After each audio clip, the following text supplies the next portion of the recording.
PLT Sekretaris Daerah Aceh Muhammad Nasir mengatakan sinkronisasi rancangan pembangunan jangka menengah atau RPJM antara pemerintah kabupaten kota, provinsi, dan pusat begitu penting agar bisa mewujudkan visi misi kepala daerah maupun presiden selama 5 tahun ke depan. Ia mengatakan tanpa adanya sinkronisasi program kerja yang dijalankan tidak dapat memberi dampak signifikan untuk pembangunan daerah dan masyarakat. Lebih lanjut, Nasir menekankan agar penyusunan RPJM Aceh harus mampu memuat dan juga menerjemahkan visi misi Gubernur Muzakir Manaf dan Wakil Gubernur Fadlullah, dan RPJM akan menjadi panduan dalam melaksanakan program kerja pemerintah Aceh 5 tahun ke depan.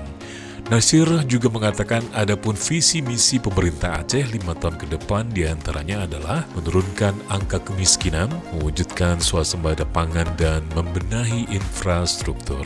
Data BPS menunjukkan Aceh masih jadi salah satu daerah termiskin, perlu kerja keras semua, dan semua harus satu padu membuat perencanaan yang bisa memastikan kemakmuran rakyat, kata Nasir.